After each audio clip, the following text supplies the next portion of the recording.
তোর মিষ্টি কুজনে তবু জলে হিয়া, মিছে অভিমান ওঠে মনে জুথলিয়া। এইসব হবো আমি তো ভাবিনি, স্বপ্ন দেখিনি তো। স্বপ্ন দেখার কোনো সুযোগই ছিল না জীবনে। এখনো অনেক মানুষ ভাবেন বা প্রশ্ন করেন, পরাণ বন্দ্যোপাধ্যায় আসলে কি বিবাহিত? বিয়ে কি তিনি করেছিলেন? এই যে বাড়িটায় বসে আমি কথা বলছি না, এই বাড়িটা হচ্ছে তার, যে 56 বছর আমার সঙ্গে ঘর করেছে। ওর নাম হচ্ছে পার্বতী। ওর সাহায্য না থাকলে আজকে তোমাদের এই ভালোবাসা হয়তো আমার পাওনা হতো না। উড়ে শুয়েছিলাম, এরকম করে তাকিয়ে দেখি মার চোখে জল।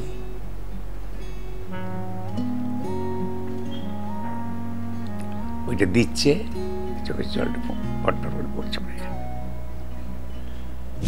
যেখানে বয়স লজ্জায় মুখ লুকোয়, যেখানে অভিনয় শুধুমাত্র অভিনয় থাকে না, একজন শিল্পীর শিল্পকর্ম হয়ে ওঠে, শিল্পীর সৃষ্টি হয়ে ওঠে, শিল্পের সংজ্ঞা হয়ে ওঠে, যেখানে চরিত্রগুলো শুধু মন না প্রাণ ছুঁয়ে যায়।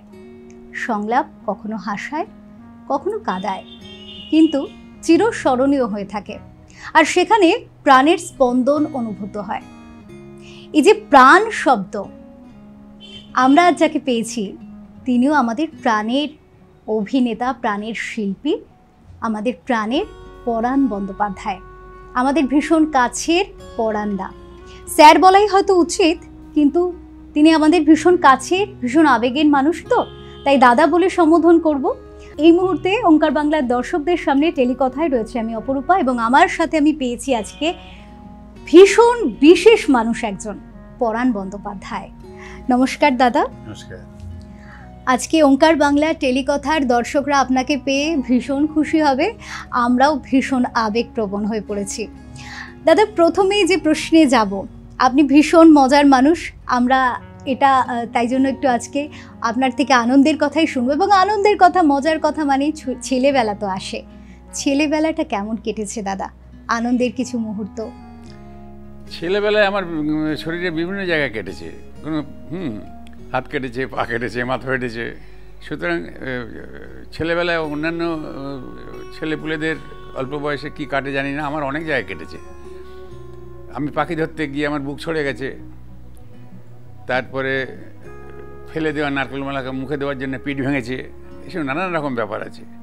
তবে একটা এই মুহূর্তে আমি যেহেতু মানে একটা কথা বলতে গিয়ে একজনকে স্মরণ করা হয়ে যাবে, সেটাতে আমি খুব খুশি হব। তাতে করে ওইটাই বলা ভালো। প্রথমটা হচ্ছে যে আমি খুব গাছে টাতে চাপতে, গ্রামের মাঠ ছেলেপুলেরা তো অল্প বয়সে গাছে চাপে, তো আমি খুব অল্প বয়সে অনেকদিন ধরে দেখছি একটা বাজ পড়া তাল গাছ, তাতে একটা পাখি উড়ে এসে বসছে, আর ভেতর থেকে দুটো পাখির ছানা মুখ বার করে দিয়ে কড় করছে, সেখানে মা মুখে করে যায় এনেছে, তাদের খাওয়াচ্ছে, সেটা দেখছি আমি। তাহলে বোঝা গেল যে ওর মধ্যে পাখির ছানা আছে। এখন এইটা আমি যে দুপুরবেলা বেরিয়ে পড়তাম, সেটা ঘুমোতে যখন সময় বেরিয়ে পড়তাম, হাতে একটা কাটারি থাকতো, জামুন গাছে উঠতাম, জাম গাছে উঠতাম, সবেদা গাছে উঠতাম, গাছগাছালিতে উঠতাম। তো ওই পাখিটা ওইটা দেখে আমি ভেবেছি যে এটা পাখির ছানাটা নিতে হবে। তাই নেওয়া হতো, মানে ওই আমাকে তোকে উঠতে দেবে না ওখানে, মা ভীষণ রাগী। তো ওই যে আমাদের গরু দোয়া হতো, গরু দোয়ার একটা ছাঁদন দড়ি আছে, সেটা এরকম চারের মতো করে নিয়ে গরুর পায়ে পরিয়ে তারপরে দুধ দোয়ানো হয়। তো সেই ছাঁদন দড়ি নিয়ে আমি পায়ে দিয়ে, তোমার গাছে উঠে দেখেছো তো সব, এইখানে একটা বাঁধা থাকে, আর হাত দিয়ে যদি যায় তাহলে পায়ে ছাঁদন দড়িটা দিয়ে গাছটাকে দুপা দিয়ে আটকে ঠেলে উঠে এরকম করে করে ওঠে। সেগুলো আমার খুব ইজি ছিল, আমার বাড়িতে হতো তো দেখতাম, নিজেরাও করতাম। তো ওইটা দিয়ে তাল গাছে উঠেছি, উঠে পাখিটাকে নিয়েছি, নিয়ে এইবার নামবার সময় তো এক হাতে পাখিটা ধরা, আর এক হাতে, ওটার সময় দু হাত দিয়ে করেছি, এবার নামার সময় তো এক হাত দিয়ে করতে হচ্ছে পাখিটা ধরা, ওটা দিয়ে ঝরে চটকে যাবে, ভেঙে লেগে যাবে। ওর করতে করতে নিচে যখন নেমেছে, এখানে ছড়ে গেছে, ছাল ছাল উঠে গেছে, রক্ত জমে গেছে। আমার যে দাদু, মানে আমার দিদাকে দাদু বলতাম, আচ্ছা, এই পড়ার নামটা ওনারই দেওয়া। আচ্ছা, আমি প্রশ্নেও আসতাম। তা যাই হোক, খুব ভালোবাসে আমাকে। কী করেছে দাদু ভাই, গাঁদা, মানে আমাদের এই যে গাঁদা ফুল আছে না, গাঁদা ফুলের পাতা ওইটা চটকে ওর যে রসটা বেরোলো সেই রসটা উনি আমার বুকে দিয়ে দিলেন করে। গাঁদা ফুলের গাছের পাতার রস দিয়ে আমার বাড়ির সামনে একজন ছিল আমাদের প্রজা, কালী কাকা, তাকে ডাকলো, কালী একটা খাঁচা নিয়ে আয়। কালী কাকাটা খাঁচা নিয়ে এলো, তার মধ্যে খড় পেতে তারপরে একটা চটের মধ্যে দিয়ে সেইখানে পাখিটাকে রেখে হলো, আর নারকোল মালার বাটিতে একটু জল দেওয়া হলো, একটু মুসুর ডাল দেওয়া হলো। এই তো এইবার এটা ছিল মানে অনেকগুলো দুষ্টুমির মধ্যে একটা, যেটা মনে থেকে গেছে। আর একটা যেটা সেটা দুষ্টুমি, কিন্তু এর মধ্যে একটু অন্য আবেগ আছে।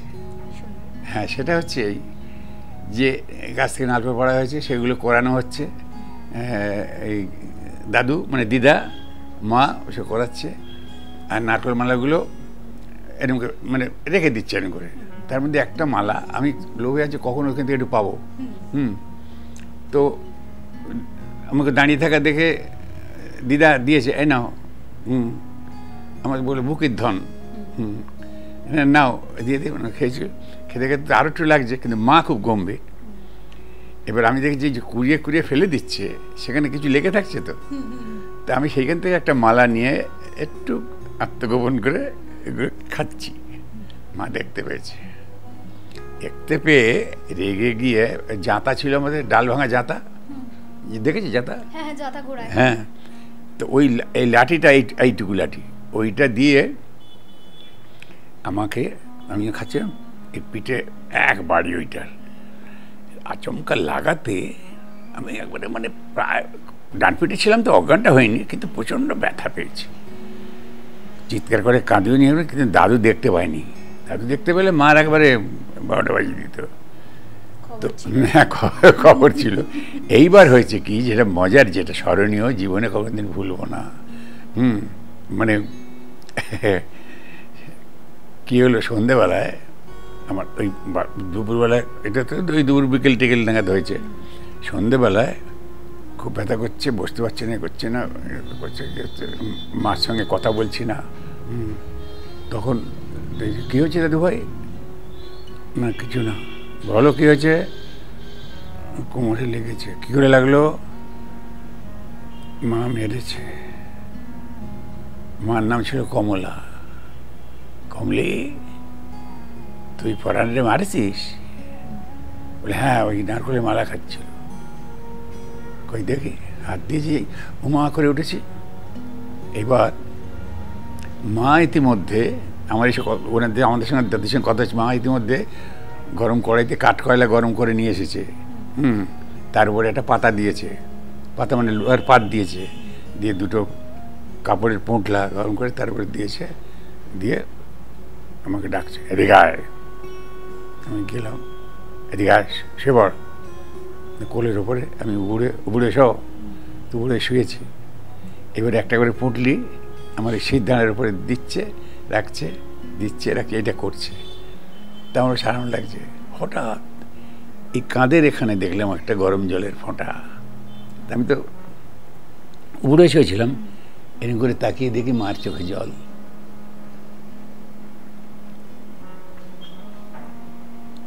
ওইটা দিচ্ছে, চোখের জলটা ফটফট করে পড়ছে। ছোটবেলাটা সত্যি বড় আবেগের জায়গা থাকে। আজ বোধহয় সেই আবেগে দাদাও ভেসে গেছে। আবারও আমি হয়তো একটু মনে করিয়ে দিলাম পুরনো স্মৃতি। মা মানুষটাই এমন হয় যে কোথাও গিয়ে শাসনের পেছনেও যে ভালোবাসাটা থাকে, নিজেই মারে নিজেই কষ্ট পায়, এটা বোধহয় কম বেশি সব মায়েদের সাথে যুক্ত করা যায়। দাদা, এবার যে প্রসঙ্গে আসবো, ছোটবেলা থেকে পরবর্তীতে কর্মসূত্রে সরকারি চাকরি করা, তারপরে আবার অভিনয়, এই যে অভিনয়ের যে যাত্রাটা, কখন মনে হলো যে নিজের ভেতরে একজন অন্য রকম শিল্পী পরাণ রয়েছে যাকে জাগিয়ে তোলা দরকার? এত ভেবে কিছু হয়নি। একজন এমনি ঘুমিয়ে আছে, ওরে ওঠ পরাণ, জাগ, বিশ্ব জয় কর, এইসব নানা কোনো অনুভূতি আমার ভেতরে কাজ করেনি। আমি এই পাড়ায় থাকতাম। আমি যখন কিশোর, পাড়ার একজন ভদ্রলোক ছিলেন নিমাই সরকার, তিনি অকৃতদার, নাটক ভালোবাসতেন, ছবি আঁকতেন, গান লিখতেন, গান করতেন।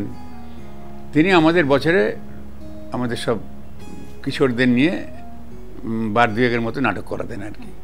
তো সেই নাটক করতাম এই পেছনে আমাদের এই এদিকে যে মাল্টিস্টোরি বিল্ডিং হয়ে গেছে এখন ওরকম ফাঁকা মাঠ ছিল, সেই মাঠে মাচা বেঁধে আমরা নাটক করতাম। তো সেখানে অনেক নাটক করেছি, নাটক করতে করতে খুব আনন্দ হতো। ওখানে যে নাটক করতাম এমন হয়ে গেছে যেটা জীবনে ভোলা যাবে না যেগুলো আর কি। সেটা হচ্ছে যে একটা আমি তখন আমার 14 বছর বয়স বোধ হয়, 13-14, তখন 90 বছর বয়সে এক বৃদ্ধ করেছিলাম পাগল।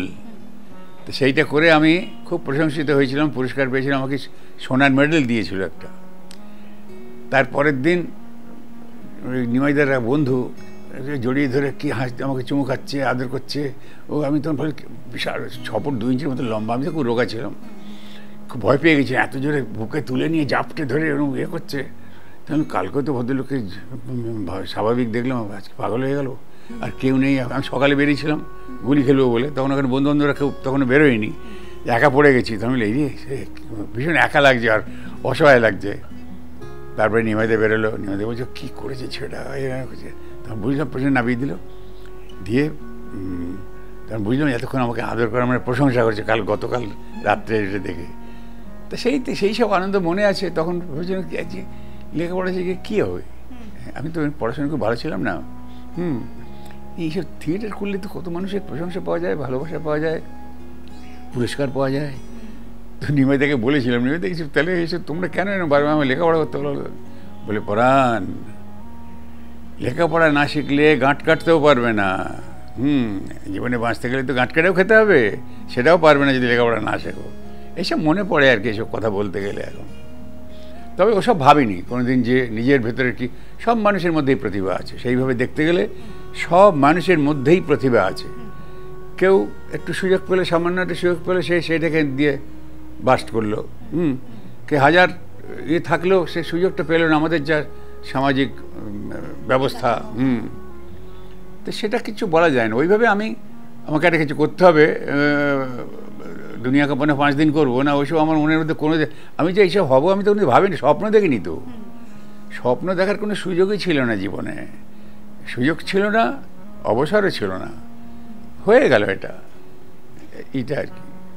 কোথাও গিয়ে জানি দাদা হয়তো সেভাবে বিশ্বাস করেন না, কিন্তু যারা বিশ্বাস করেন তারা হয়তো এটা মানেন যে সব কিছুই পূর্ব নির্ধারিত থাকে। এবং একটা বিষয় আমি নিজে ব্যক্তিগতভাবে ভীষণ মনে করি যে মানুষ চাইলে ডাক্তার, ইঞ্জিনিয়ার নিজেকেও তৈরি করতে পারে, বাবা মাও তৈরি করতে পারে। যেটা পারা যায় না সেটা হচ্ছে শিল্পী তৈরি করা।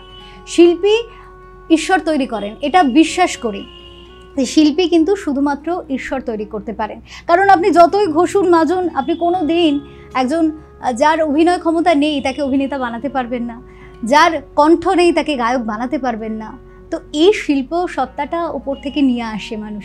তো কোথাও গিয়ে হয়তো সেই কারণে এই পূর্ব নির্ধারিত, ওই জন্য আপনি স্বপ্ন না দেখেও মানুষের স্বপ্ন হয়েছেন, মানুষকে স্বপ্ন দেখাতে শিখেছেন। দাদা আরও একটা বিষয়ে প্রশ্ন আসবো। মানুষের এটা খুব প্রশ্ন যে এখনো অনেক মানুষ ভাবেন বা প্রশ্ন করেন, পরাণ বন্দ্যোপাধ্যায় আসলে কি বিবাহিত, বিয়ে কি তিনি করেছিলেন?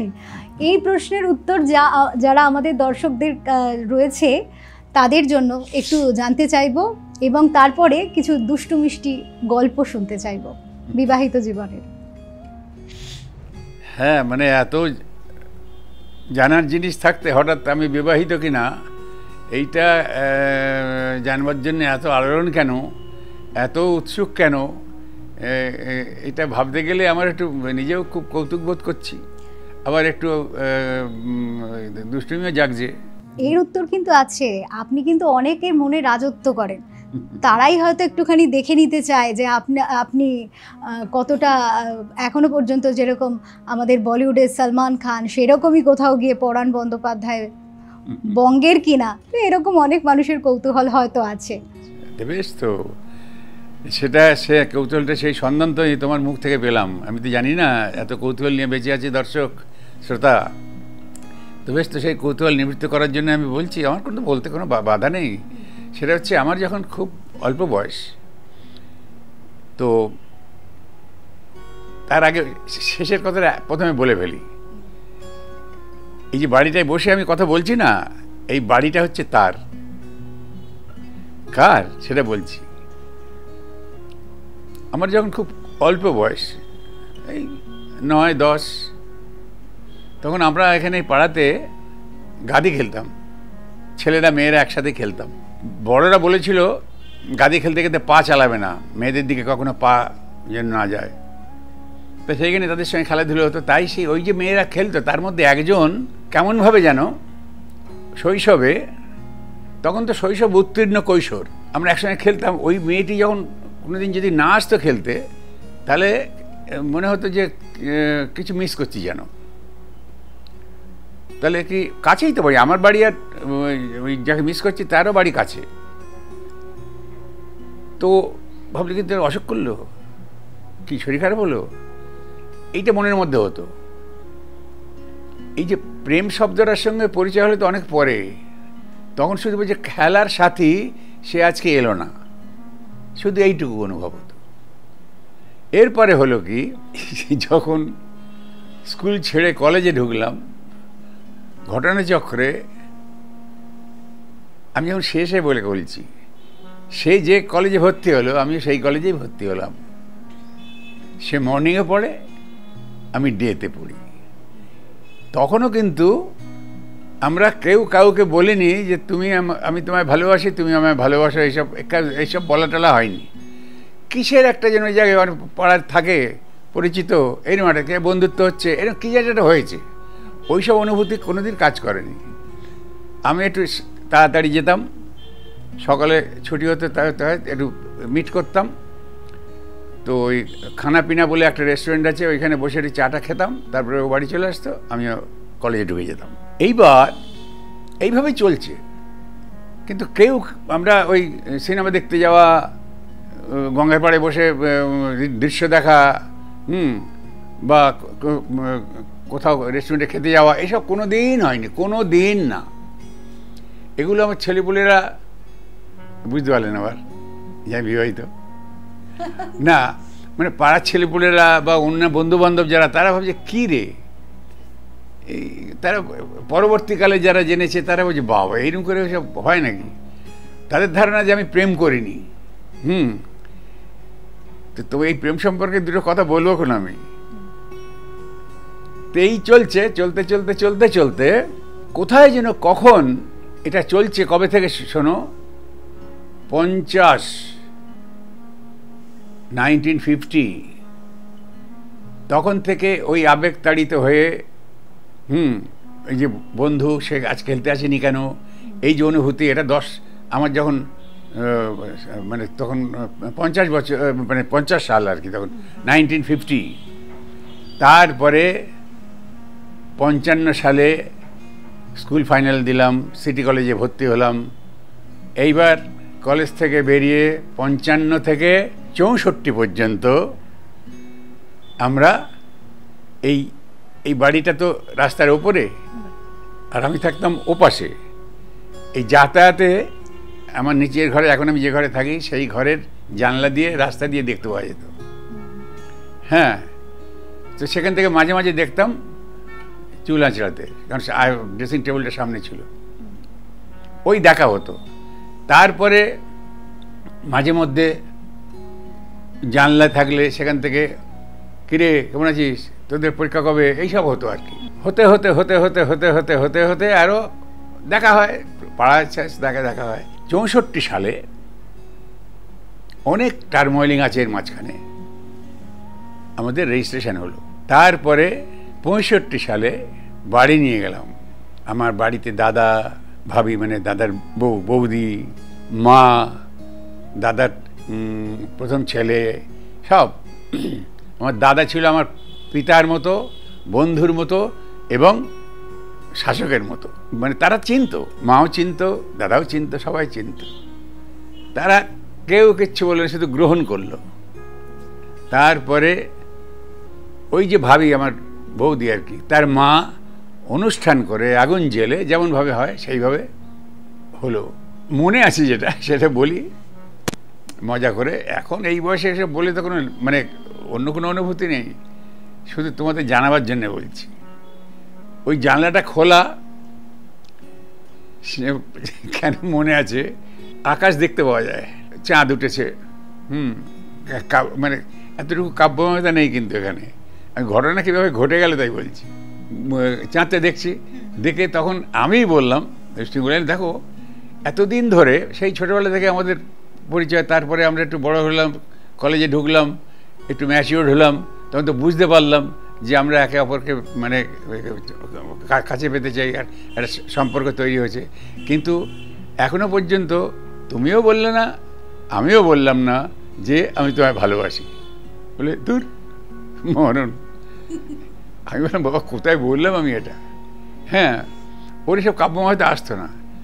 একসময় আমি কবিতা লিখেছি, মানে আবেগতাড়িত হয়ে সে কবিতা পড়তে দিয়েছি, কিছু পড়লো দূর এ কী লিখেছি বুঝতে পারি না, বলে ফেলে দিল। আমি দেখি কোথায় দেখছি আমি, কার সঙ্গে আমার ভাব হলো, এই না ভাবছি। তারপরে কার্যকর বশত আমি চলে গেলাম বেলঘরিয়ায়। সেটা অনেক দিন বাদে, 67 সালে। এখানে 57-58 সাল পর্যন্ত, 67 সালে বেলঘরিয়া চলে গেলাম, সেখানে রইলাম 75 সাল পর্যন্ত। তারপরে আমি ট্রান্সফার হয়ে গেলাম বহরমপুর। কিন্তু এই 75 সালে আমি এই বাড়িতে চলে এলাম। এটা সেই বাড়ি যে 56 বছর আমার সঙ্গে ঘর করেছে। ওর নাম হচ্ছে পার্বতী, ডাকনাম ছিল পদ্ম। এই এলাকায় সে এমন একটা রূপের অধিকারিণী ছিল যে সবাই একটু অন্য চোখে দেখতো আর কি, মানে ইয়ং ছেলেপুলে যারা। সেটাকে উপভোগ করতেন? হ্যাঁ, উপভোগ করতেন। রাগ হতো আমার যখন আমি বুঝতে পারছি যে তাহলে আমি যতক্ষণ এই যে আমার ভাবনাটার মধ্যে কিরম যেন বিচলিত ভাব আসতো, তখন জাস্ট একটু বয়স হয়েছে তো। কিন্তু দেখা গেল যে অন্তরে সে আমাকেই ভেবে রেখেছে, সেটা যতক্ষণ না প্রমাণ হচ্ছে ততক্ষণ পর্যন্ত আমি জ্বলবো। প্রমাণ হয়ে গেল। কিন্তু আমার এই সাংস্কৃতিক জীবনে এই যে এই বাড়িটা হচ্ছে তার বাবার বাড়ি। এখানে আমি 75 সালে আসি। সে আর এক কাহিনী, মানে ওর বাবা ছিল বাঘ, সিংহ, এরকম টাইপের। ও কাহিনী বললে শুধু অনর্গল কথা বলা হবে। হ্যাঁ, তো যাই হোক, তারপরে আমি এখানে চলে এলাম। আমার সাংস্কৃতিক জীবনের, আমার এই যে প্রফেশনাল লাইফে, আমি তো আইপিটিএ করতাম। আইপিটিএতে আমাকে মানে সারা রাজ্যে ঘুরে ঘুরে বেড়াতে হতো, 7 দিন 8 দিন 10 দিন করে নাটক নিয়ে ঘুরতে হতো। ফলে ও একা থাকতো। সেই সময় একটা কষ্ট পেয়েছিল। সেই সময় কেন সারা জীবনই আমার জন্যই কষ্টটা পেয়েছে, আমার এই থিয়েটারের জন্যে। থিয়েটারের জন্য বাইরে চলে যেতাম, ছুটি ফুরিয়ে যেত, অফিসের মাইনে কম পেতাম, 18 দিনের 15 দিনের মাইনে পেতাম। ও কিছু রোজগার করতো, সেটা টার্মালিক লাইফ। ওটা ব্যাখ্যা করে লাভ নেই, হ্যাঁ হো করে আহারে ও হরে করতে হবে, দরকার নেই। কিন্তু একটা জিনিস, আমার এই যে এইটা করতে গিয়ে যে দুরবস্থা, যেটা আমি সেটাকে এনজয় করেছি, কিন্তু সে সেটাকে সহ্য করেছে। সহ্য করে সেও যদি ওর সাহায্য না থাকলে আজকে তোমাদের এই ভালোবাসা হয়তো আমার পাওনা হতো না। প্রলয় অভিনয় করার আগে থেকে আমার ওই প্রলয় জাগতো মনের মধ্যে। বর্তমান যুগে রাজনীতি সব দিক দিয়ে ঢুকে যাচ্ছে, সর্বক্ষেত্রে। কোথাও গিয়ে মনে হয় শিল্পী বা শিল্প জগৎ থেকে রাজনীতিটা একটু পাশে থাকলেই ভালো হয়।